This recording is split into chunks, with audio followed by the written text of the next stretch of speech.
அனைவருக்கும் வணக்கம். Welcome to இணைந்த கைகள் ஐஏஎஸ் அகாடமி. நம்ம தினமும் 2 திருக்குறள் பார்த்துக்கிட்டு இருக்கோம். 6வது புக்ல இருந்து 12வது புக் வரைக்கும் இருக்கக்கூடிய திருக்குறள்கள் தினமும் 2 திருக்குறள் பார்த்துருந்தோம். அதுல ஏற்கனவே நம்ம 3 நாள் பார்த்துட்டோம். மொத்தம் ஒரு 6 திருக்குறள் பார்த்துருக்கோம் அப்படின்னு சொல்லி நினைக்கிறேன். ஆமா, 5, 6 நேற்று கிளாஸ்ல பார்த்தோம் அப்படின்னா மக்கட்பேறு அப்படின்ற அதிகாரத்துல இருந்து 2 திருக்குறள் பார்த்துருந்தோம். இன்னைக்கு நீங்க இந்த கிளாஸ் ஸ்டார்ட் பண்றதுக்கு முன்னாடி நேற்று படிச்ச 2 திருக்குறளையும் இதுக்கு முன்னாடி நீங்க படிச்ச எல்லா திருக்குறளையுமே ரிவைஸ் பண்ணிட்டு தான் அடுத்த கிளாஸ் பார்க்கணும். ஓகேவா? நம்ம கொண்டு போறோம் அப்படின்றதுக்காக நீங்க என்ன பண்ணக்கூடாது, அப்படியே கொட்டாம் புக்கில் படிக்க கூடாது. இன்னைக்கு கிளாஸ் பாக்குறீங்க அப்படின்னா நேற்று கிளாஸ் அதுக்கு முன்னாடி பார்த்த கிளாஸ்லாம் ரிவிஷன் பண்ணிட்டு தான் நீங்களே படிச்சுட்டு தான் என்ன பண்ணணும், இன்னைக்கு கிளாஸ் பார்க்கணும். இன்னைக்கு பார்க்கக்கூடிய அதிகாரம் என்ன அப்படின்னு சொல்லி பார்த்தீங்கன்னா அன்புடைமை அப்படின்ற ஒரு அதிகாரம். அன்பு அப்படின்னா என்னது? பிறரிடத்தில் அன்பா இருக்கிறது.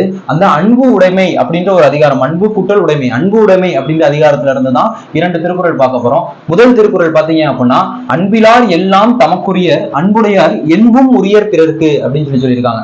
அன்பிலார் எல்லாம் தமக்குரியர், அன்பிலார் எல்லாம் தமக்குரியர், அன்புடையார் என்பும் உரியர் பிறர்க்கு அப்படின்னு சொல்லியிருக்காங்க. இப்படிதான் பிரிச்சு படிக்கணும் திருக்குறள் படிக்கிறத கரெக்டாக கத்துங்க. இப்படிதான் பிரிச்சு படிக்கணும். நீங்க உங்களுக்கு தெரியாத திருக்குறள் வந்தா கூட இப்படி பிரிச்சு படிச்சீங்க அப்படின்னா உங்களுக்கு நீங்க ஆன்சர் போட்ட முடியும். அன்பிலார் எல்லாம் தமக்குரியர், அன்பு இல்லாதவர், அன்பிலார் அப்படின்னா அன்பு இல்லாதவர், எல்லாம் இந்த உலகத்தில் இருக்கக்கூடிய எல்லாமே தமக்குரியர் அப்படின்னு சொல்லுவாங்க. அன்பு இல்லாதவர் இந்த உலகத்துல இருக்கக்கூடிய எல்லாமே, தன் கண்ணுக்கு தெரிஞ்ச எல்லாமே எனக்கு சொந்தம் அப்படின்னு சொல்லுவாங்க.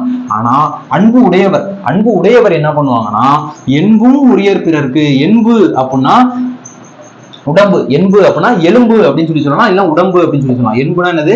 எலும்பு. இந்த இடத்துல எதை குறிக்குது அப்படின்னா உடல் முழுவதையும் குறிக்குது. ஓகேவா? அப்போ அன்பு இல்லாதவங்க என்ன சொல்லுவாங்க, எல்லாமே தனக்குரியது அப்படின்னு சொல்லுவாங்க. ஆனா அன்பு உடையவர் என்ன பண்ணுவாங்க, என்னுடைய எலும்பு கூட, என்னுடைய உடல் கூட யாருக்கு சொந்தம், பிறருக்கு உரியது அப்படின்னு சொல்லுவாங்க.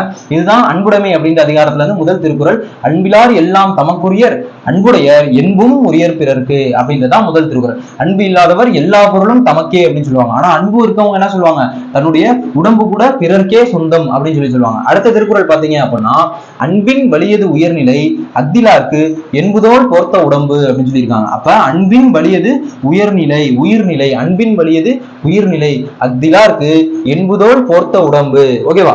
அப்போ இதுல என்ன அர்த்தம் அப்படின்னா அன்பின் வலியது உயிர்நிலை, அன்பின் வழியாக அன்பு இருக்கக்கூடிய இடம்தான் உயிருள்ள ஒரு நிலை. அன்பு இருந்தாதான் நீ உயிருள்ள ஒருவன். அன்பு இல்லை அப்படின்னா அது இல்லாதவருக்கு என்புதோல் போர்த்த உடம்பு, எலும்பும், என்புனா என்னன்னு சொல்லி பார்த்தோம், எலும்பு அப்படின்னு சொல்லி பார்த்தோம். எலும்பும் தோளும் போர்த்திய வெறும் உடம்பு தான் நீ.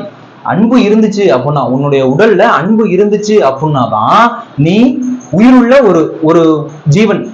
அப்படி உன்கிட்ட அன்பு இல்ல, பிறர் உயிரிடத்தில் அன்பு செலுத்தல, அன்பு காட்டல, பிறர்கிட்ட அன்பு காட்டல அப்படின்னா அது இல்லாதவருக்கு என்புதோல் போர்த்த உடம்பு, உன்னுடைய உடம்பு வெறும் எலும்பும் தோளும் பொருத்திய உடம்பு தான், நீ ஒரு உயிருள்ள ஜீவன் கிடையாது. அன்புனால தீர்க்க முடியாத ஒரு விஷயங்கள் எதுவுமே இந்த உலகத்துல கிடையாது அப்படின்ற ஒரு திருக்குறள் தான் இது. ஓகேவா? அப்ப இந்த 2 திருக்குறள் தான் பார்த்திருக்கோம். இதை ஒரு தடவை ரிவிஷன் பண்ணோம் அப்படின்னா அன்பிலால் எல்லாம் தமக்குரியர், அன்பு இல்லாதவங்க எல்லாமே எனக்குன்னு சொல்லுவாங்க. ஆனா அன்புடையர், அன்பு உடையவங்க என்னுடைய உடம்பு கூட பிறருக்கு சொந்தம் அப்படின்னு சொல்லிடுவாங்க. இதுதான் முதல் திருக்குறள். அடுத்த திருக்குறள் பாத்தீங்க அப்படின்னா அன்பின் வலியது உயர்நிலை, அன்பு இருக்கக்கூடிய இடம் தான் உயிருள்ள இடம்.